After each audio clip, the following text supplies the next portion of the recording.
आज मैं कवर करने जा रही हूँ पायट ब्यूटी जो कि इम्पॉर्टेंट है इस बार के लिए पेपर 6 के लिए जिनका ऑनर्स है इंग्लिश और जो स्टूडेंट बीए पार्ट थर्ड के 21 से 24 सेशन है। तो चलिए देखते हैं कि पायट ब्यूटी में जीएम हॉपकिंस कहना क्या चाहते हैं, वो क्या बताना चाहते हैं पायट ब्यूटी के तहत।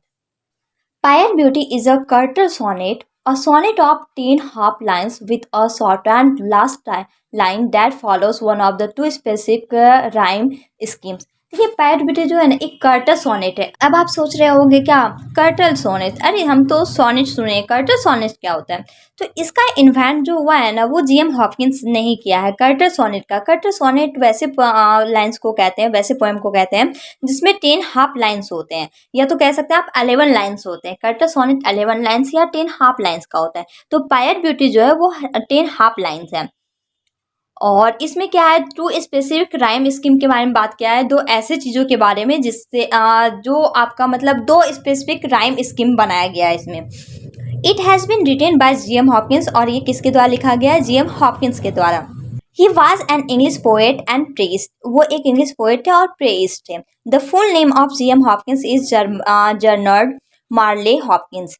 ही वॉज बॉर्न इन 1844 स्टार्टफोर्ड, 1844 में इनका बॉर्न हुआ था स्टार्टफोर्ड लंदन, और इनकी मृत्यु हुई थी 1889 in Dublin Ireland. His major works, और इनका जो इंपॉर्टेंट वर्क्स है वो है आपका Binsey poplars, pied beauty, the windhover, to Christ our land lord. ये हो गया आपके जीएम हॉपकिंस के बारे में और पायट ब्यूटी का एक लाइन के बारे में। अब बात करते हैं कि पायट ब्यूटी में कहना क्या चाहते हैं।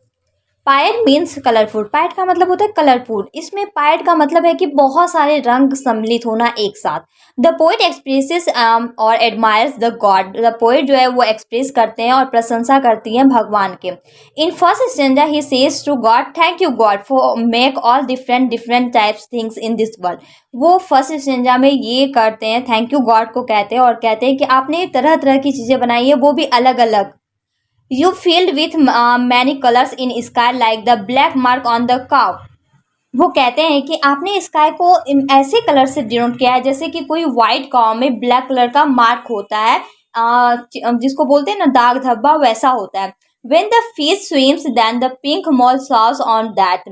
और जब भी मतलब फिश ये करता है, स्विमिंग करता है, तैरता है, तब जो उसका पिंक मॉल होता है ना, पिंक कलर का एक मतलब दाग होता है उसमें, तो वो शो करता है, दिखता है एकदम रंग बिरंगे का। इट लुक्स वेरी क्यूट, वो बहुत ही ज़्यादा क्यूट दिखता है। द वर्ड पायट मीन्स, पायट का मतलब होता है हैविंग टू और मोर कलर्स, दो कलर्स या दो से ज़्यादा colours. It is one of the many vultures that speaker most praises about God's creation.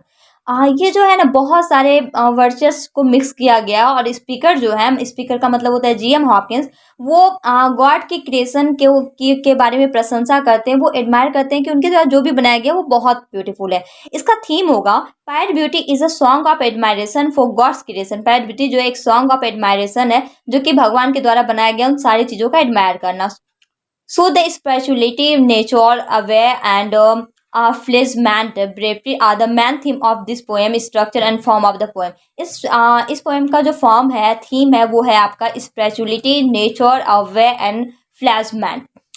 The poet admires the creation of God, poet admire करते हैं गॉड की क्रिएशन को। The poet compare the colour of the sky with the colour of cow just as a white cow has black spots on it. ये जो poet है वो admire करते हैं स्काई के बारे में, कहते हैं स्काई के का इतना ज़्यादा ब्यूटीफुल कलर है जैसे कोई भी वाइट काउ पे जो ब्लैक कलर का स्पॉट्स होते हैं ना, उस टाइप्स का। Some cows are stand there are different colour on it, बहुत सारे काउ अलग अलग कलर के होते हैं, मतलब गाय जो होती है वो अलग अलग टाइप्स की होती है, अलग अलग कलर की होती है। As the same way the sky is mixed with the blue colour tint. वो कहते हैं कि ठीक इसी प्रकार स्काई भी होता है ना, अलग अलग कलर से होता है, कभी स्काई ब्लू दिखता है, कभी स्काई दिखता है, जैसे कि सनसेट के समय कुछ और कलर होते हैं, सनशाइन के वजह के समय कुछ और कलर होता है, आफ्टरनून के समय कुछ और दिखता है। Next the poet talks about A chestnut, when the chestnut fruit falls from the tree it has its color outside like a smoldering coal। देखिए कहते हैं कि चेस्टनट के फ्रूट के बारे में बात करते हैं कि जब ये पेड़ से गिरता है ना तो मानो ऐसा लगता है जैसे कि कोयला जलता हुआ दिखता है ना, उस टाइप्स का। If we see smouldering coal there are many colours mixes in it. जब आप जलते हुए कोयले को देखेंगे ना तो उसमें बहुत सारे कलर आपको दिखते हैं, बहुत सारे कलर मिक्स होते हैं। इट हैज़, इसके पास ऑरेंज, रेड, ब्लू, ब्लैक, ये ऑरेंज कलर दिखता है, कभी कभी रेड होता है, कभी ब्लू होता है, कभी ब्लैक होता है, जैसा कि आप देखे ही होंगे। Finches are a small bird and the feather of that bird are very colourful. Finches जो है एक स्मॉल बर्ड है और इसमें जो बोला गया उसका जितने भी पंख होते हैं उसमें बहुत सारे कलरफुल होते हैं, उसका बहुत ज़्यादा ही कलरफुल मिक्स होता है। Land is also not the same, और जो भूमि होता है वो भी सेम नहीं होता है। Land is stretched from somewhere barren sometimes fertile. देखिए लैंड जो होते हैं, भूमि जो होते हैं ना, वो कहीं पे बैरून होते हैं, कभी फर्टाइल होते हैं। आप देखे होंगे हर जगह का भूमि, हर जगह का मिट्टी सब अलग अलग टाइप्स का होता है, अलग अलग कलर्स को देखें। कभी लाल मिट्टी देखे होंगे आप, कभी वाइट होता है, कभी धूल से अजीब हो जाता है, रेत के उस साइड देखिएगा तो अजीब, मतलब हर चीज में कलर मिक्सिंग है, मिक्सचर है कलर्स का। And the poet says not only the land, और पोएट कहते हैं कि सिर्फ लैंड ही नहीं but the machine is also different. Machine भी जो इन्वेंट हुआ है वो भी अलग अलग टाइप है। सम आर स्लो, कोई स्लो है तो सम आर फास्ट, तो कहीं फास्ट है। फ्यू आर बिग, तो कुछ है बिग है, तो फ्यू आर स्मॉल, और तो कुछ छोटा है। We can say all machine make different around, हमारे चारों तरफ जो है अलग अलग टाइप्स के मशीन से देखने को मिलती है। The poet says everything is original, poet कहते हैं कि सारी चीज़ें जो होती है ना वो ओरिजिनल होती है, यूनिक होती है, और भी बहुत कुछ। Our mind can not image even think how God created this beautiful colourful and beautiful world.